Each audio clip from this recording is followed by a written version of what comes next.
Okay, welcome everyone. I wanted to make a short video.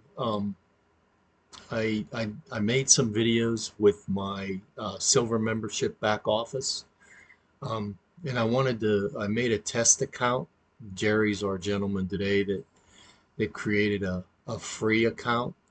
Um, so this is where you have the different things. You can go in here and order different packages.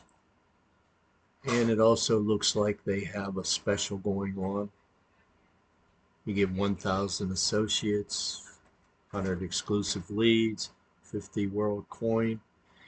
Um, you get this for 1 month and you get a free upgrade for 1 month with the silver package for $77.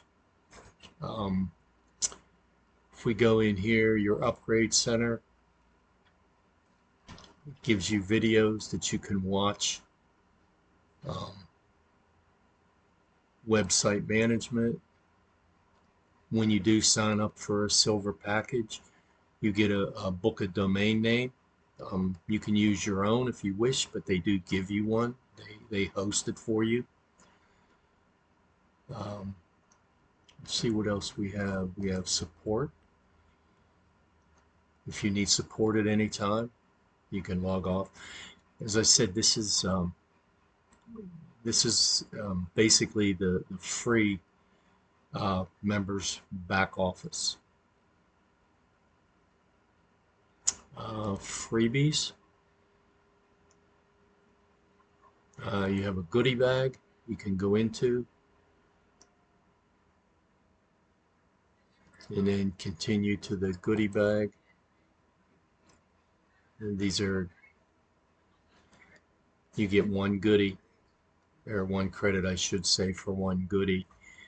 You just watch the video, and then you can go ahead and, depending on how many credits you have, this gentleman here doesn't have any credits, but just go ahead and watch the video, and then you can download, these different products. Okay, and then when you go back to home, they're offering that Power Pack. And this is everything that's included, so it's pretty explanatory. It tells you everything that's going on with it. So this is just a short video on the free members back office versus, this one. As I said, this is the silver members back office. If you were to upgrade, this is what it would look like. Your home button wouldn't go back to a screen that, okay, and it did go because they're kind of coinciding with each other. So you really can't see that, but as you did see, the blue screen was I don't know whether it could go back or not. No, it probably will just go ahead and log out of that. And then, as I said, this is the free members back office. It gives you a little bit of information. Um, so go ahead, the link will be in the description. Sign up for free, get your back office.